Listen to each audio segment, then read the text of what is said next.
السلام عليكم ورحمة الله وبركاته. الحمد لله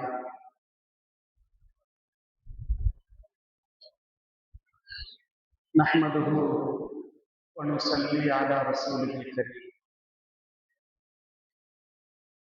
أما بعد فقد قال الله تعالى في كلامه القديم والفرقان المجيد: أعوذ بالله من الشيطان الرجيم. بسم الله الرحمن الرحيم.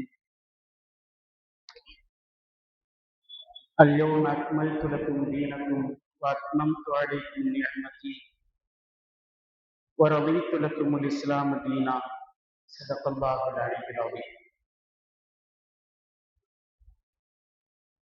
அல்லாஹ்வின் நல்லருளும் ஈருலக நாயகம் ரசூலுல்லாஹி ஸல்லல்லாஹு அலைஹி வஸல்லம் அவர்களின் ஷஃபாஅத்தும் இறை இல்லமாம் புனித கஅபத்துல்லாஹுவை மீண்டும் மீண்டும் தவாப் செய்யவும், கண்மணி நாயகம் ரசூலுல்லாஹி ஸல்லல்லாஹு அலைஹி வஸல்லம் அவர்களை ஜியாரத்து செய்யவும் அல்லாஹ் நம் அனைவருக்கும் தௌஃபீக் செய்தருள்வானாக. நம் எல்லோரின் பாவங்களையும் மன்னித்து சுவர்க்கத்திற்கு தகுதியுள்ளவர்களாக அல்லாஹ் நம்மை வாழ செய்வானாக. கண்ணியத்திற்கும் மிகுந்த மரியாதைக்கும் உரிய ரஹ்மானியா பள்ளிவாசலுடைய தகுதிமிக்க இமாமும் எனது ஆசிரியர் பெருந்தகையுமான சிகிதலி வாஹிதி ஃபாதில் ஸலாமி ஹதரத் அவர்களே, ரஹ்மானியா பள்ளிவாசலுடைய ஜமாஅத்தின் தலைவர் மற்றும் இவ்விழாவின் தலைவராக ஜனாப் KM மைதீன் சாஹிப் அவர்களே, ரஹ்மானியா பள்ளிவாசலுடைய நிர்வாக குழு பெருமக்களே, மீலாது விழா கமிட்டி உறுப்பினர்களே, ஃபைதுர் ரஹ்மான் ஹிக்மத் மதரசாவினுடைய மேன்மைக்குரிய உஸ்தாதுமார்களே, மாணவர் கண்மணிகளே, தாய்மார்களே, பெரியோர்களே, அருமை சகோதர சகோதரிகளே, அல்லாஹ் ரப்புல் ஆலமீன் இந்த சிறப்பான மஜ்லிஸை கபூல் செய்து இங்கு பேசப்படுகின்ற விஷயங்களை வாழ்வில் எடுத்து நடைமுறைப்படுத்தக்கூடிய முயற்சி செய்வதற்கு அல்லாஹ் எனக்கும் தௌஃபீக் செய்வானாக. கண்ணியமிக்கவர்களே, அருமைநாயகம் ஸல்லல்லாஹு அலைஹி வஸல்லம் அவர்களுடைய புனிதமான மீலாது விழா தொடர் பயானில் அருமைநாயகம் ஸல்லல்லாஹு அலைஹி வஸல்லம் அவர்களுடைய இறுதி பேருரை குறித்து சில செய்திகளை உங்களோடு பகிர்ந்து கொள்ள வேண்டும் என்று நான் பணிக்கப்பட்டிருக்கிறேன். அருமைநாயகம் ஸல்லல்லாஹு அலைஹி வஸல்லம் அவர்களுடைய இறுதி பேருரை குத்பத்துல் விதா என்பது கண்மணி நாயகம் ரசூலுல்லாஹி ஸல்லல்லாஹு அலைஹி வஸல்லம் தங்கள் வாழ்வில் செய்த ஹஜ்ஜத்துல் விதாவின் போது நிகழ்த்திய பல்வேறு உரைகளின் தொகுப்பிற்கு சொல்லப்படுகிறது. குறிப்பிட்டு அரஃபாவுடைய நாளில் அருமை நாயகம் ஸல்லல்லாஹு அலைஹி வஸல்லம் அரஃபா மைதானத்தில் வைத்து இந்த உம்மத்திற்கு நிகழ்த்திய உரைகள் என்றும் சொல்லப்படுகிறது. ஹஜ்ஜினுடைய பல்வேறு மனாசிக்குல் ஹஜ் என்று சொல்லக்கூடிய ஹஜ்ஜுடைய பல்வேறு கிரியைகளில் நடத்தப்படக்கூடிய பல்வேறு இடங்களில் அருமைநாயகம் ஸல்லல்லாஹு அலைஹி வஸல்லம் அவர்கள் நிகழ்த்திய ஒவ்வொரு உரைகளின் தொகுப்புக்கும் இறுதி பேருரை என்று சொல்லப்படுகிறது. ஏனென்று சொன்னால் பல்வேறு அறிவிப்புகள் நஹருடைய நாளில் ஸல்லல்லாஹு அலைஹி வஸல்லம் உரை நிகழ்த்தினார்கள். ஐயாமு தஷ்ரீக்குடைய நாளில் ஸல்லல்லாஹு அலைஹி வஸல்லம் உரை நிகழ்த்தினார்கள். என்று பல்வேறு அறிவிப்புகள் வருவதனால் அங்கு நிகழ்த்தப்பட்ட பல்வேறு உரைகளின் ஒரு தொகுப்பிற்கு குத்துபத்துல் விதா, இறுதி பேருரை என்று வரலாற்றில் அறிமுகப்படுத்தப்படுகிறது. அருமையானவர்களே, ஹஜ்ஜத்துல் விதாவின் பொழுதுதான், குறிப்பாக அரஃபாவுடைய நாளில்தான் அல்லாஹ் ரப்புல் ஆலமீன் இந்த மார்க்கத்தை உங்களுக்கு நான் சம்பூரணமாக்கிவிட்டேன், என்னுடைய அருட்கொடைகளை உங்கள் மீது நான் முழுமைப்படுத்தி விட்டேன், இஸ்லாத்தை உங்களுக்கு தீனாக நான் பொருந்திக் கொண்டு விட்டேன் என்ற அருள் வசனத்தை அல்லாஹ் ரப்புல் ஆலமீன் அரஃபா மைதானத்தில் வைத்துத்தான் அருளினார். அதற்கு பிறகு அருமை நாயகம் ஸல்லல்லாஹு அலைஹி வஸல்லம் கிட்டத்தட்ட ஒரு 5 மாதங்கள் வரைக்கும் உலகத்திலே வாழ்ந்திருக்கிறார்கள். ஏனென்றால் அந்த உரையை தொடங்குகின்ற பொழுதே ரசூலுல்லாஹி ஸல்லல்லாஹு அலைஹி வஸல்லம் லஅல்லி லா அல்காக்கும் பஅத ஆமி ஹாதா, இந்த ஆண்டுக்கு பிறகு உங்களை நான் சந்திக்காமல் போகக்கூடும் என்றுதான் ரசூலுல்லாஹி ஸல்லல்லாஹு அலைஹி வஸல்லம் தன்னுடைய உரையை தொடங்குகிறார்கள். அடுத்த ஆண்டு கண்மணி நாயகம் ரசூலுல்லாஹி ஸல்லல்லாஹு அலைஹி வஸல்லம் இவ்வுலகில் இருக்கவில்லை. அந்த ரபியுல் அவ்வல் மாதத்தில் அல்லாஹ்வுடைய அழைப்பை கண்மணி நாயகம் ஸல்லல்லாஹு அலைஹி வஸல்லம் ஏற்றுக்கொள்கிறார்கள். கண்மணி நாயகம் ரசூலுல்லாஹி ஸல்லல்லாஹு அலைஹி வஸல்லம் பல்வேறு செய்திகளை இந்த உம்மத்திற்கு சொல்கிறார்கள். அதற்கு குத்துபத்துல் விதா என்று ஏன் பெயர் வந்தது? விடைபெறுகின்ற பேருரை. அருமை நாயகம் ஸல்லல்லாஹு அலைஹி வஸல்லம் அந்த உரையில் சொல்லப்பட்ட ஒவ்வொரு வார்த்தைகளும் இருக்கிறதே, ஒரு விடைபெறக்கூடியவர் சொல்லக்கூடிய வார்த்தைகளை போன்றே இடம்பெற்றிருந்தது. அருமை நாயகம் ஸல்லல்லாஹு அலைஹி வஸல்லம் இந்த உம்மத்தில் தன்னுடைய லட்சியமாக, வாழ்வின் நோக்கமாக எதையெல்லாம் கொண்டிருந்தார்களோ அந்த எல்லா விஷயங்களுடைய சாராம்சத்தை ஸல்லல்லாஹு அலைஹி வஸல்லம் அந்த உரையில் சொன்னார்கள். கிட்டத்தட்ட இஸ்லாத்தினுடைய முக்கியமான விதிகளை எல்லாம் உள்ளடக்கிய கண்மணி நாயகம் ரசூலுல்லாஹி ஸல்லல்லாஹு அலைஹி வஸல்லம் அதிலே முக்கியமான விதிகளை மட்டும் அதிலே உரை நிகழ்த்தி இருக்கிறார்கள். அந்த விதிகளை எல்லாம் நாம் பார்க்கின்ற பொழுது தங்கள் வாழ்வின் லட்சியமாக, நோக்கமாக ஸல்லல்லாஹு அலைஹி வஸல்லம் எதையெல்லாம் கொண்டிருந்தார்களோ அதையெல்லாம் நிறைவாக இந்த உம்மத்திற்கு கொண்டு போய் சேர்க்க வேண்டும் என்ற அடிப்படையில் அந்த உரை அமைந்திருந்தது. எனவே அருமை நாயகம் ஸல்லல்லாஹு அலைஹி வஸல்லம் அவர்கள் பேசிய அந்த ஒவ்வொரு வார்த்தைகளும் இருக்கிறதே பெரியவர்களே, அதை ஒவ்வொரு வாக்கியத்தையும் பல மணி நேரங்கள் உரை நிகழ்த்தக்கூடிய அளவுக்குண்டான ஆழமான கருத்துக்கள். அது வெறும் 1 மணி நேரத்தில் சொல்லி முடிப்பதற்குரிய சாத்தியமான விஷயங்கள் அல்ல.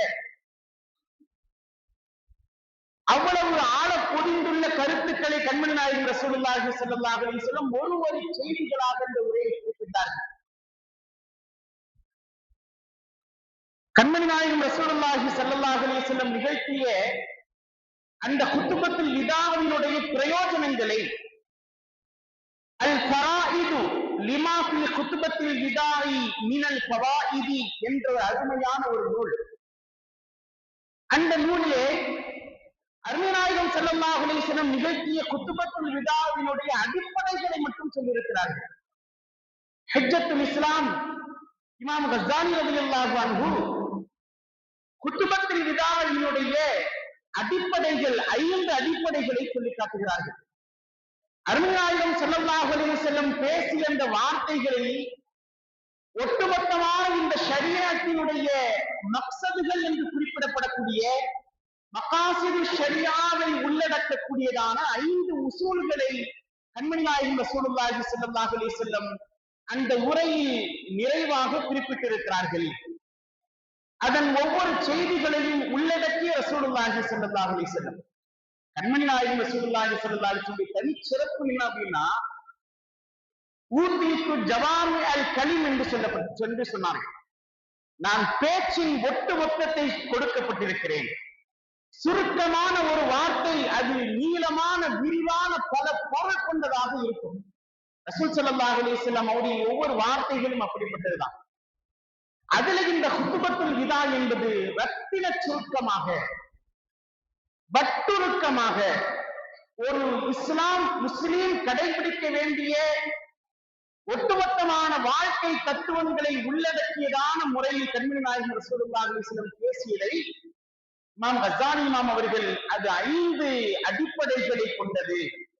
அந்த 5 அடிப்படை நோக்கங்களுக்காக வேண்டித்தான் இந்த ஒட்டுமொத்த ஷரியத்தும் இருக்கிறது. நம்முடைய ஷரியத்தில் என்னென்ன அம்சங்கள் எல்லாம் சொல்லித் தரப்பட்டிருக்கிறது?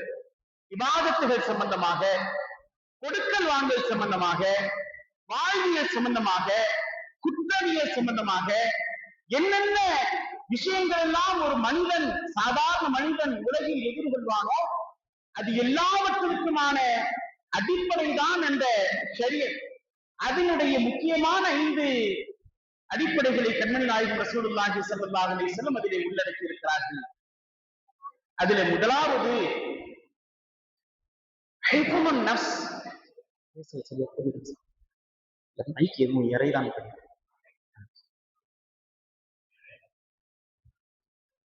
ஹிஃபுன் நஃப்ஸ் என்ற ஒரு அடிப்படையை குறிப்பிடுகிறார்கள்.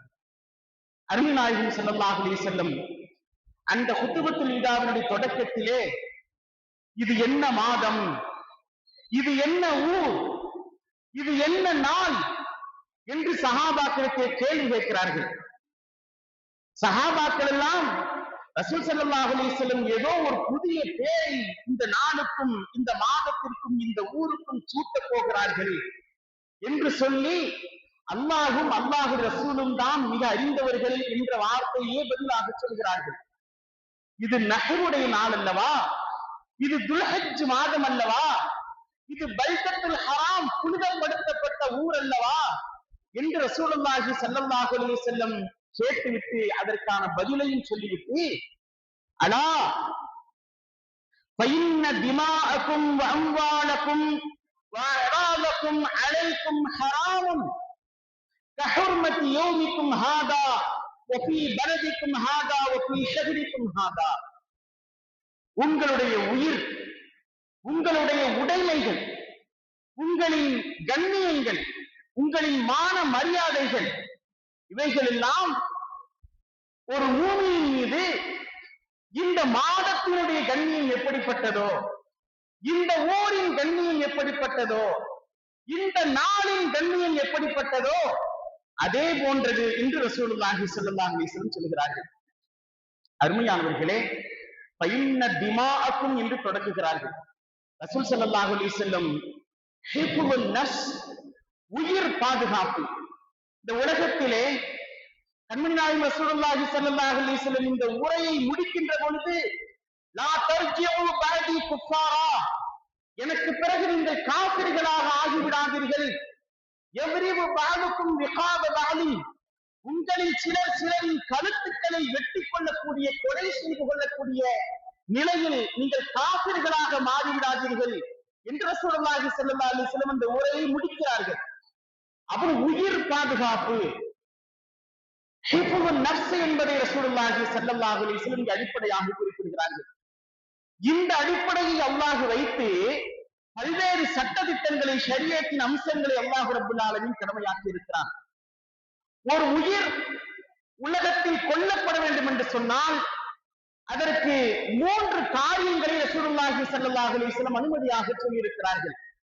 அந்த 3 இல்லாமல் ஒரு உயிர் கொல்லப்படக்கூடாது. வலா தக்துலுன் நஃப்ஸல்லதி ஹர்ரமல்லாஹு இல்லா பில் ஹக். அல்லாஹ் ரப்பல் ஆலமீன் விதித்த விதியை கொண்டே தவிர, சத்தியத்திற்காக வேண்டிய தவிர ஒரு உயிர் அநியாயமாக கொல்லப்படக்கூடாது.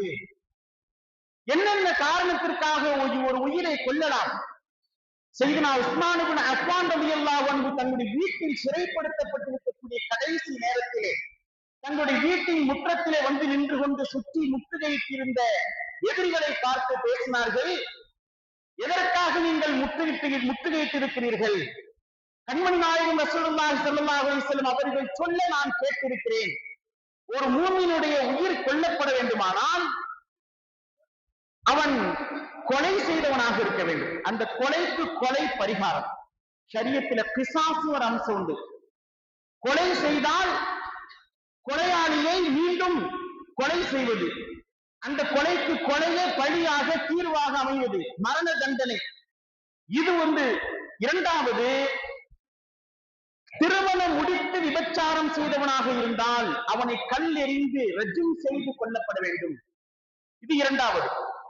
மூன்றாவது, அவன் மார்க்கத்திற்கு குழப்பம் ஏற்படுத்தக்கூடிய நிலையிலே முர்த்தத்தாகி தீனுக்கு குழப்பம் ஏற்படுத்தக்கூடிய வகையில் செயல்படக்கூடியவனாக இருந்தால் அந்த காபிரை, முஸ்லிமாக இருந்து காபிராக மதம் மாறி இஸ்லாத்திற்கு குழப்பம் விளைவிக்கக்கூடியவனாக இருக்கக்கூடியவனை கொலை செய்வது. இந்த மூன்று காரியத்திற்கே தவிர கொல்லக்கூடாது என்று ரசூலுல்லாஹி ஸல்லல்லாஹு அலைஹி வஸல்லம் சொல்லி இருக்கிறார்கள். எனவே நீங்கள் எதற்காக கூடியிருக்கிறீர்கள் என்று செய்தனா உஸ்மான் ரலியல்லாஹு அன்ஹு தன்னுடைய வீட்டை முற்றுகையிட்டிருந்த அந்த மக்களை பார்த்து கேட்டார்கள் என்று ஹதீஸிலே பார்க்கிறோம். அருமையானவர்களே, அல்லாஹ் ரப்பல் ஆலமீன் இந்த கிசாஸை எதற்கு ஷரீஅத்தாக்கினான்? வலக்கும் ஃபில் கிசாஸி ஹயாத்துன் யா உலில் அல்பாப். அறிவுடையவர்களே, கிசாஸில் உங்களுக்கு ஹயாத் இருக்கிறது, வாழ்க்கை இருக்கிறது என்று அல்லாஹ் சொல்கிறான். பழிக்கு பழி வாங்குவதில் ஹயாத் இருக்கிறது என்று எப்படி சொல்ல முடியும்? அதன் மூலமாக கொலை குற்றங்கள் குறைந்தது. கண்மணி நாயகம் ரசூலுல்லாஹி ஸல்லல்லாஹு அலைஹி வஸல்லம் காலத்திலே கொலை குற்றங்கள் அதிகமாக நடைபெற நாம் பார்க்க முடியாது. ஒரு யூதன் ஒரு பெண் குழந்தையை கல்லில் அவர்களுடைய தலையை வைத்து நசுக்கிவிட்டான். அதற்கு உடனடியாக ரசூலுல்லாஹி ஸல்லல்லாஹு அலைஹி வஸல்லம் அந்த யூதனுக்கு கிசாஸ் வாங்கினார்கள். அதேபோல் தலையை வைத்து கல்லை வைத்து அவருடைய தலை நசுக்கப்பட்டது. எப்படி கொல்லப்பட்டதோ அதே விதத்தில் கொல்லப்பட வேண்டும். அவன் கத்தியை கையாண்டிருந்தால் கத்தியால் கொல்லப்பட வேண்டும். என்ன ஆயுதத்தை கொண்டு அவன் கொலை செய்தானோ அதே ஆயுதத்தை கொண்டு அதே முறையை கொண்டு கொல்லப்பட வேண்டும் என்று ஷரியத் சொல்கிறது. இந்த ஷரியத்தின் சட்டம் இது எதற்காக கொண்டு வரப்பட்டதுன்னு சொன்னா உயிர் பாதுகாப்பு, ஹிஃபுதுன் நஃப்ஸ் என்று குர்ஆன் சொல்கிறது. அருமையானவர்களே, கொலையை பற்றி குர்ஆன் என்ன சொல்கிறதுன்னா, ஒரு உயிரை கொல்வது மன் கத்தல நஃப்ஸன் பிகைரி நஃப்ஸின் அவ் ஃபஸாதின் ஃபில் அர்த் ஃபகன்னமா கத்தலன் நாஸ ஜமீஆ. அநியாயமாக யாராவது ஒரு உயிரை கொலை செய்தால் அவன் மனித இனத்தையே கொலை செய்தவனை போல. ஒமன் அஹ்யாஹா ஃபகன்னமா அஹ்யன் நாஸ ஜமீஆ. யார் ஒரு உயிரை வாழ வைத்தானோ அவன் மனித இனத்தையே வாழ வைத்தவனை போல என்று குர்ஆன் சொல்கிறது. அப்படியானால் ஒரு மூமினுடைய, ஒரு முஸ்லிமுடைய உயிரை எந்த அளவிற்கு இஸ்லாம் வலியுறுத்தி சொல்கிறது. கண்மணி நாயகம் ரசூலுல்லாஹி ஸல்லல்லாஹு அலைஹி வஸல்லம் சொன்னார்கள், அல்லாஹ் சொன்னானா, ஒரு முஸ்லிமின் கொலை விவகாரத்தில் வானம் பூமியில் உள்ள எல்லா மக்களும் கூட்டாகி இருந்தாலும் அவர்கள் அனைவரையும் அல்லாஹ் நரகத்திலே போட்டு விடுவான். ஒரு முஸ்லிமின் உயிர் என்பது சாதாரணமானதல்ல. அன்பிற்கினியவர்களே, இன்றைக்கு நாட்டின் சட்டப்படி ஒருவனை கொலை செய்தால் அது கொலை குற்றம். ஒருவனை ஒரு 50 பேர் சேர்ந்து கொலை செய்தால் அது கலவரம். அதற்கு யார் மீதும் தனிப்பட்ட முறையில் கொலை வழக்கு பதிவு செய்ய முடியாது. ஆனால் அல்லாஹ் என்ன சொல்கிறான் என்று சொன்னால், ஒரு உயிரை கொலை செய்தாலும் இந்த வானம் பூமியில் உள்ள அத்தனை மனிதர்களும் அந்த கொலையில் கூட்டாகி இருந்தாலும் அவர்களை அல்லாஹ் நரகத்தில் போட்டு விடுவான். அதற்கு எந்த வகையில் காரணமாக இருந்தாலும் சரி அவர்களை நரகத்தில் போட்டு விடுவான் என்று கண்மணி நாயகம் ரசூலுல்லாஹி ஸல்லல்லாஹு அலைஹி வஸல்லம் சொல்கிறார்கள் என்று சொன்னால் எந்த அளவிற்கு உயிர் பாதுகாப்பு. இந்த உயிர் இன்றைக்கு என்னென்ன காரணங்களுக்காக பறிக்கப்படுகிறது? பொருளாதார குற்றங்கள், அடுத்து நான் சொல்ல வரக்கூடிய கண்மணி நாயகம் ரசூலுல்லாஹி ஸல்லல்லாஹு அலைஹி வஸல்லம் விதிகளில் அதுவும் உள்ளடக்கம். இன்றைக்கு பொருளியல் குற்றத்திற்காக, மனோ இச்சைக்காக வேண்டி, எத்தனையோ காரணங்களுக்காக வேண்டி, பொல்லாத காரணங்களுக்காக வேண்டி கொலைகள் நடைபெறுகிறது. அல்லாஹ் பாதுகாக்க வேண்டும். அருமையானவர்களே, அப்போ இந்த பேருரையில் கண்மணி நாயகம் ரசூலுல்லாஹி ஸல்லல்லாஹு அலைஹி வஸல்லம் உயிர் பாதுகாப்பை வலியுறுத்தி ஒரு விதியை சொல்லியிருக்கிறார்கள். இன்ன திமாஅக்கும் அலைக்கும் ஹராமும். உங்களுடைய உயிர்கள் உங்கள் மீது புனிதமானது. மற்றவர்களுடைய உயிரை புனிதமானதாக மதிக்க வேண்டும். எதை போல? அல்லாஹ்வுடைய வீட்டுக்கு இருக்கக்கூடிய கண்ணியத்தை போல, அந்த ஊருக்கு இருக்கக்கூடிய கண்ணியத்தை போல, அந்த துல்ஹஜ் மாதத்திற்கு இருக்கக்கூடிய கண்ணியத்தை போல, அந்த மாதத்தில் யுத்தம் செய்வது தடுக்கப்பட்டதாக இருக்கிறது, அப்படிப்பட்ட புனிதத்தை போல என்று கண்மணி நாயகம் ரசூலுல்லாஹி ஸல்லல்லாஹு அலைஹி வஸல்லம் அவர்கள் சொல்லிக்காட்டியதை நாம் பார்க்கிறோம். அன்பிற்குரியவர்களே, அடுத்ததாக ஹிஃபுதுத்தீன், மார்க்கத்தை பாதுகாப்பது, உயிர் பாதுகாப்பு எவ்வளவு முக்கியமோ அதே போல தீனுடைய பாதுகாப்பு, நாம் சார்ந்திருக்கக்கூடிய மார்க்கம் பாதுகாக்கப்பட வேண்டும். நாம் சார்ந்திருக்கக்கூடிய மார்க்கம் பாதுகாக்கப்பட வேண்டும் என்று சொன்னால் இஸ்லாம் சொல்லி காட்டக்கூடிய எல்லா வாழ்வியல் நடைமுறைகளும் வணக்கம் சார்ந்த, வழிபாடுகள் சார்ந்த, வாழ்வியல் சார்ந்த எல்லா நலன்களையும், இஸ்லாம் போதிக்கக்கூடிய கட்டளைகளையும் நாம் வாழ்வில் நடைமுறைப்படுத்த வேண்டும். கண்மணி நாயகம் ரசூலுல்லாஹி ஸல்லல்லாஹு அலைஹி வஸல்லம் சொன்னார்கள், இத்தகுல்லாஹ ரப்பக்கும், உங்கள் ரப்பை நீங்கள் அஞ்சிக் கொள்ளுங்கள். வஸல்லு ஹம்ஸக்கும் வஸூமு ஷஹ்ரக்கும், ஐங்கால தொழுகைகளை முறையாக நிறைவேற்றுங்கள். நோன்பு, ஒரு மாத கால நோன்பை முறையாக நீங்கள் கடைபிடியுங்கள். வத்து ஜகாத் அம்வாலிக்கும், உங்களுடைய செல்வங்களுக்கான ஜகாத்தை நீங்கள் முறையாக நிறைவேற்றுங்கள். வதியவு தா அம்ரிக்கும், உங்களுடைய காரியதாரிகளுக்கு, பொறுப்பாளர்களுக்கு நீங்கள் முழுமையாக கட்டுப்படுங்கள். ததுகுலு ஜன்னத ரப்பிக்கும், உங்கள் ரப்பின் சொர்க்கத்தில் நீங்கள் நுழைந்து வருவீர்கள் என்று ரசூலுல்லாஹி ஸல்லல்லாஹு அலைஹி வஸல்லம் சொன்னார்கள். ஹிஃபுத்தீன், எந்த வகையிலையும் ஒரு முஸ்லிம் தன்னுடைய மார்க்கத்தை தானே குறைக்கக்கூடிய முறையிலே நடக்கக்கூடாது. தன்னுடைய தீனை தானே பாழ்படுத்தக்கூடிய விதத்தில் நடக்கக்கூடாது. தொழுகையை விட்டவன் இஸ்லாத்தின் தூண்களில் ஒன்றை இடித்தவனை போல. கண்மணி நாயகம் ரசூலுல்லாஹி ஸல்லல்லாஹு அலைஹி வஸல்லம் சொன்னார்கள், தொழுகை நம்முடைய வாழ்க்கையில் எவ்வளவு முக்கியமானது. தன்னுடைய வாழ்வின் இறுதி நேரத்தில் அஸ்ஸலாத் அஸ்ஸலாத், கண்மணி நாயகம் ரசூலுல்லாஹி ஸல்லல்லாஹு அலைஹி வஸல்லம் வசியத், தொழுகையை நீங்கள் முறையாக நிறைவேற்றுங்கள். எந்த நிலையில் இருந்தாலும் தொழுகையை விடுவதற்கு ஷரியத் நமக்கு அனுமதிக்கவில்லை. ஸலாத்துல் ஹௌஃப் என்று ஒன்றை சொல்கிறது. யுத்த களத்தில் இருந்தாலும் நீங்கள் தொழுகையை நிறைவேற்ற வேண்டும். நீங்கள் எவ்வளவு நோயின், கஷ்டத்தின் பிடியில், சிரமத்தில் இருந்தாலும் தொழுகை நிறைவேற்ற வேண்டும். அதற்கான வழியை மார்க்கம் சொல்கிறது. எப்படி தொழுவது? நீங்கள் நிற்க சக்தி இல்லையானால் உட்கார்ந்து தொழுவுங்கள். உட்கார்ந்து தொழ சக்தி இல்லையானால் நீங்கள் சாய்ந்து கொண்டு தொழுவுங்கள். நீங்கள் படுத்த படுக்கையாக நீங்கள் பெட்டில் இருந்தாலும் நீங்கள் தொழுவதற்கான வழிகளை ஷரியத் நமக்கு சொல்லி இருக்கின்ற பொழுது, சாதாரண காரணங்களுக்காக இந்த தொழுகையை விடுவது, பயணத்தில் எப்படி தொழுவது, ஸலாத்துல் முஸாஃபிர், ஒரு முஸாஃபிர் பயணி தொழக்கூடிய தொழுகை, தொழுகையை சேர்த்து தொழுவது, 2 4 ரக்காத்துகள் உள்ள தொழுகைகளை சேர்த்து தொழுவது, அது சுருக்கி தொழுவது, இதையெல்லாம் கண்மணி நாயகம் ரசூலுல்லாஹி ஸல்லல்லாஹு அலைஹி வஸல்லம் வழிகாட்டி இந்த தீனில் கொஞ்சத்தையும் நாம் குறைவுபடுத்தி விடக்கூடாது.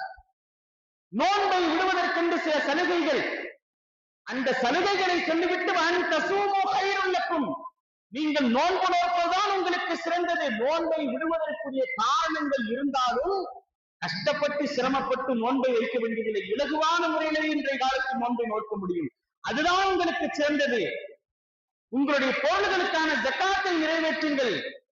அது உங்களுடைய மனதில் உள்ள கஞ்சத்தனத்தை நீக்கி உங்களுடைய பொருளாதாரத்தை சுத்தப்படுத்துகிறது. அல்லாஹ்வின் கட்டளை. அருமையானவர்களே, இது போன்ற கட்டளைகள், இதுவெல்லாம் நம்முடைய மார்க்கம் சார்ந்த பாதுகாப்பு. நம்முடைய தீனில் நாம் எந்த குறைவையும் ஏற்படுத்திவிடக் கூடாது. யார் ஒருவர் உங்களுடைய தீனில் குறை ஏற்படுத்தி விடுகிறீர்களோ, கண்மணி நாயகம் ரசூலுல்லாஹி ஸல்லல்லாஹு அலைஹி வஸல்லம் சொன்னார்கள், யார் உங்களுடைய அல்லாஹ்வுடைய விஷயங்களை முறையாக நிறைவேற்றுகிறீர்களோ உங்களுக்கு அதற்கான கூலி இருக்கிறது.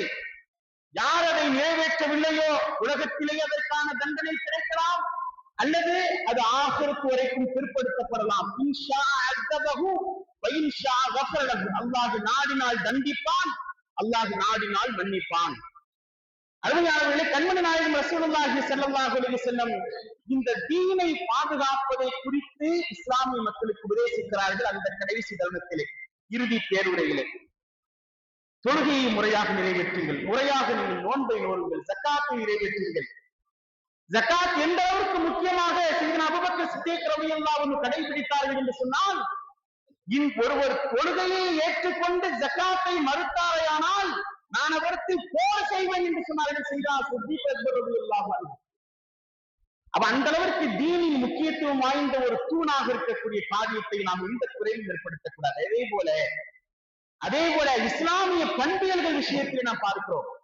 என்னென்ன காரியங்கள் எல்லாம் கண்மணி நாயகம் ரசூலுல்லாஹி ஸல்லல்லாஹு அலைஹி வஸல்லம் நம்மை சார்ந்தவன் அல்லன்னு என்னென்ன ஹதீஸ் எல்லாம் சொல்லியிருக்காங்கன்னு யோசிச்சு பாருங்க. பலைஸ மின்னா, மன் ரஷனா பலைச மின்னா, மோசடி செய்தவன் நம்மை சார்ந்தவன் அல்ல. இது போன்று என்னென்ன இழி பண்புகளை எல்லாம் கண்மணி நாயகம் ரசூலுல்லாஹி ஸல்லல்லாஹு அலைஹி வஸல்லம் சொல்லிவிட்டு நம்மை சார்ந்தவன் அல்லன்னு சொல்லியிருக்காங்கன்னு பாருங்க. அதுவெல்லாம் நம்மிடத்தில் இருந்தால் நாம் தீனை குறைவுபடுத்துகிறோம், நம்முடைய தீனை நாம் குறைவுபடுத்துகிறோம். அருமையானவர்களே, அப்படிப்பட்ட பண்பியல் வீழ்ச்சியில் இருந்தும் நாம் பாதுகாக்கப்பட வேண்டும். அருமையானவர்களே, கண்மணி நாயகம் ரசூலுல்லாஹி ஸல்லல்லாஹு அலைஹி வஸல்லம் தீனை பற்றி குறிப்பிடுகிறார்கள். இதனுடைய அம்சமாக கண்மணி நாயகம் ரசூலுல்லாஹி ஸல்லல்லாஹு அலைஹி வஸல்லம் இந்த அருமையான வாசகங்களை அந்த இறுதி பேருரையை நமக்கு சூசகமாக சொல்லி காட்டுகிறார்கள். அதே போல கண்மணி நாயகம் ரசூலுல்லாஹி ஸல்லல்லாஹு அலைஹி வஸல்லம் ஹிஃபுல் அக்ல், அறிவை பாதுகாப்பதற்கு நமக்கு சொல்லுகிறார்கள். என்னென்ன விஷயங்கள் நம்முடைய அறிவை வேதனிக்க செய்யும், நம்முடைய புத்தியை இடம் மாற்ற செய்யும், எந்தெந்த காரியங்கள் நம்முடைய புத்தியை சீரழிக்கும், கண்மணி நாயகம் ரசூலுல்லாஹி ஸல்லல்லாஹு அலைஹி வஸல்லம் ஒன்றை சொல்கிறார்கள். அந்த ஒன்றிலிருந்து நாம் எல்லாவற்றையும் எடுத்துக்கொள்ள முடியும். அதை வட்டியை சொல்கிறார்கள். ரசூலுல்லாஹி ஸல்லல்லாஹு அலைஹி வஸல்லம் சொன்னார்கள், வட்டியை ரிபல் ஜாஹிலிய்யத்தி மௌதூன், மோட்டிய காலத்திலே ஜாகிலியா காலத்திலே இருந்த வட்டிகளை எல்லாம் தள்ளுபடி செய்யப்படுகிறது. நான் தள்ளுபடி செய்கின்ற முதல் வட்டி என்னுடைய குடும்பத்தை சார்ந்த அப்பாஸ் இப்னு அப்துல் முத்தலிப் அவர்களுடைய வட்டியாகும். அது முழுமையாக தள்ளுபடி செய்யப்படுகிறது. கண்மணி நாயகம் ரசூலுல்லாஹி ஸல்லல்லாஹு அலைஹி வஸல்லம் சொல்கிறார்கள்.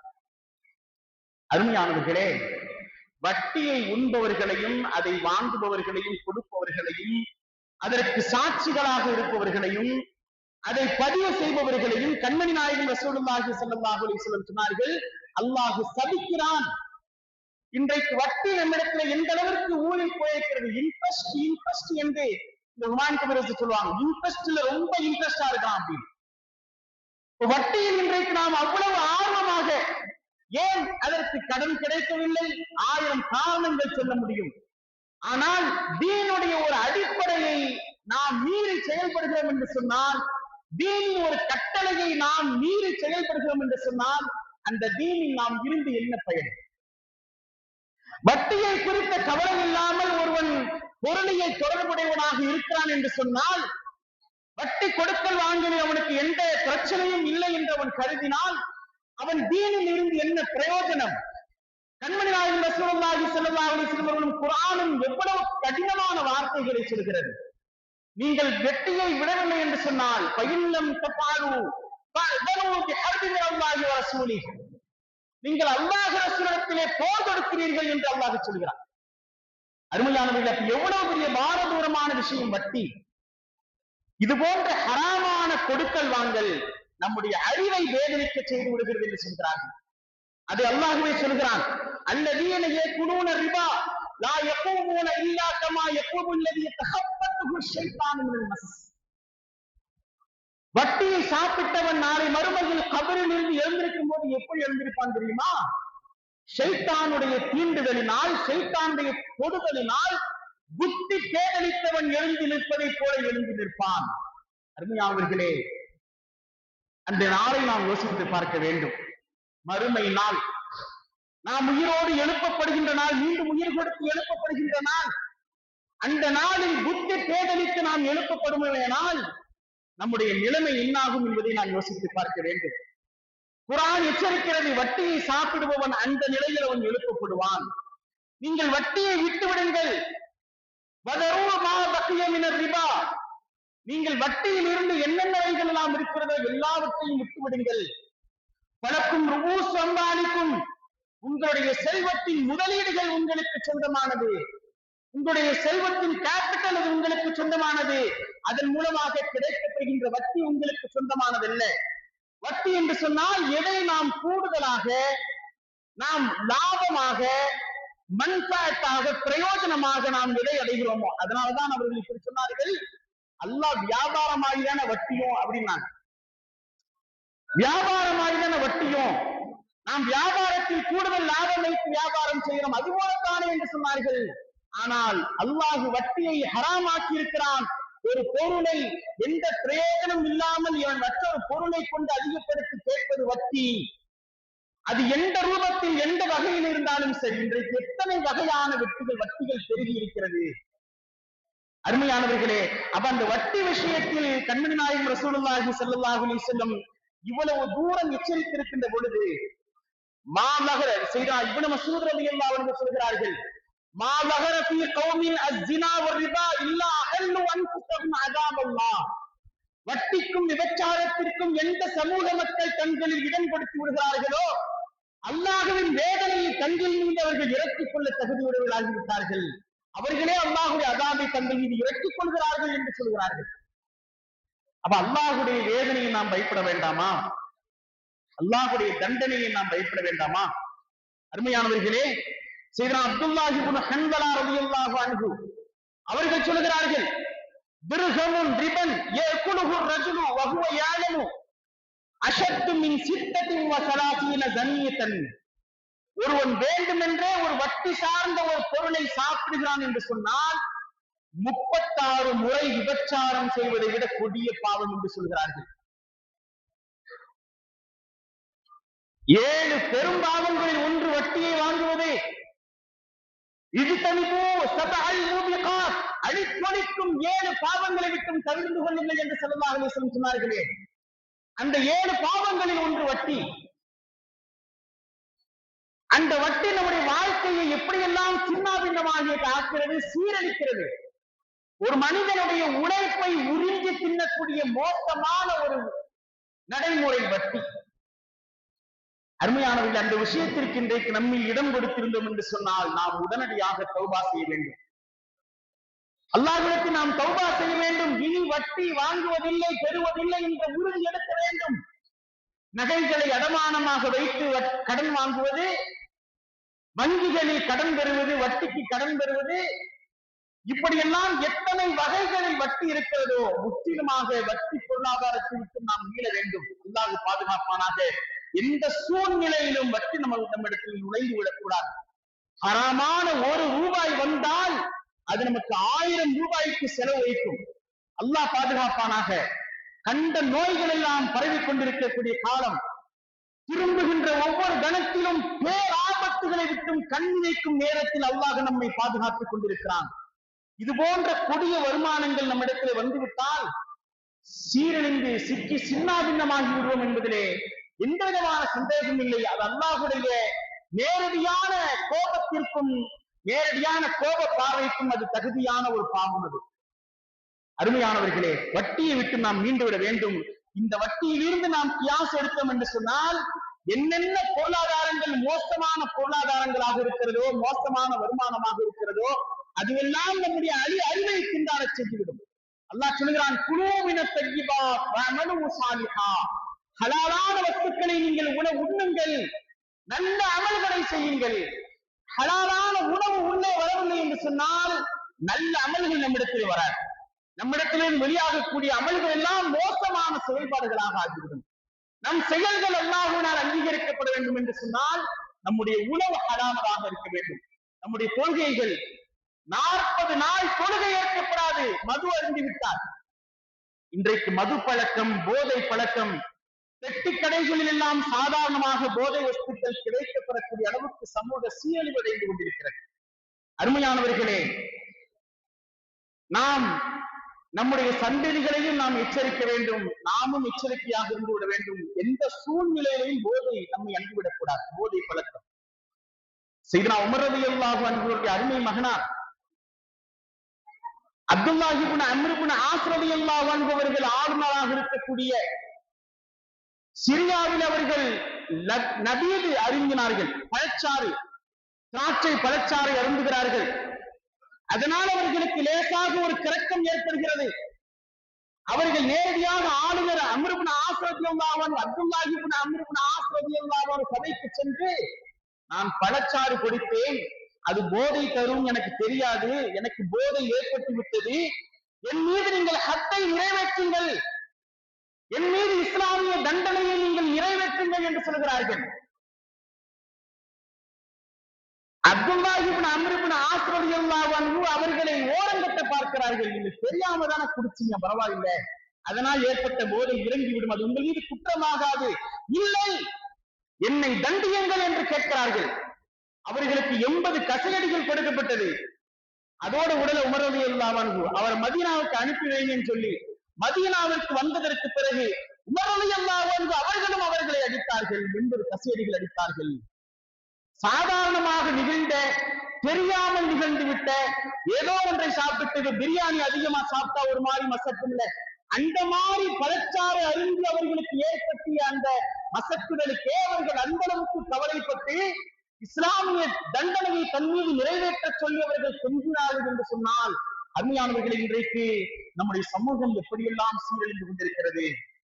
போதையை உள்வாங்கிக் கொண்டிருக்கக்கூடிய ஒரு சமூகம் எந்த வகையான போதனையை ஏற்றுக்கொள்ளும்? அதற்கு என்ன நசீஹத்து செய்ய முடியும்? எந்நேரமும் போதையில் இருக்கக்கூடிய ஒரு சமூகத்திற்கு போதனை எங்கிருந்து மனதிலே ஏறும்? அவருடைய செவிகள் அடைக்கப்பட்டிருக்கிறது, அவருடைய உள்ளங்கள் அடைக்கப்பட்டிருக்கிறது. போதைக்கு அடிமையானவருடைய நிலைகள் எல்லாம் எப்படியெல்லாம் போய்கொண்டிருக்கிறது. அதனால் எவ்வளவு பெரிய தீமைகள் நிகழ்ந்து கொண்டிருக்கிறது. ஹராமான வஸ்துக்கள் அறிவை இழக்க செய்யும். அலி ரலியல்லாஹு அன்ஹு இந்த போதை தடுப்பு சட்டம் இஸ்லாத்தில் தெளிவாக சொல்லப்படவில்லை. மது அருந்தினால், முஸ்கிர் போதை தரும் வஸ்துக்களை உண்டால் 80 கசையடிகள் கொடுக்கப்பட வேண்டும் என்று ஷரியத்தில் நேரடியாக இல்லை. அது இன்னொரு சட்டத்திலிருந்து கியாஸ் எடுக்கப்பட்டது. அவதூறாக ஒரு பத்திரி பெண்ணை இட்டுக்கட்டி பேசினால் அந்த குற்றத்திற்கு தண்டனையாக 80 கசையடிகள். ஒருவன் மதுவை, போதை தரும் வஸ்துவை உண்டுவிட்டால் அவன் மது இழந்து அவன் வாயிலிருந்து வரக்கூடிய அநியாயமான பொய்யான கூற்றுகளுக்காக வேண்டிய அந்த தண்டனை என்று செய்த அலி ரலியல்லாஹு அன்ஹு கியாஸ் செய்தார்கள் என்று வருகிறது.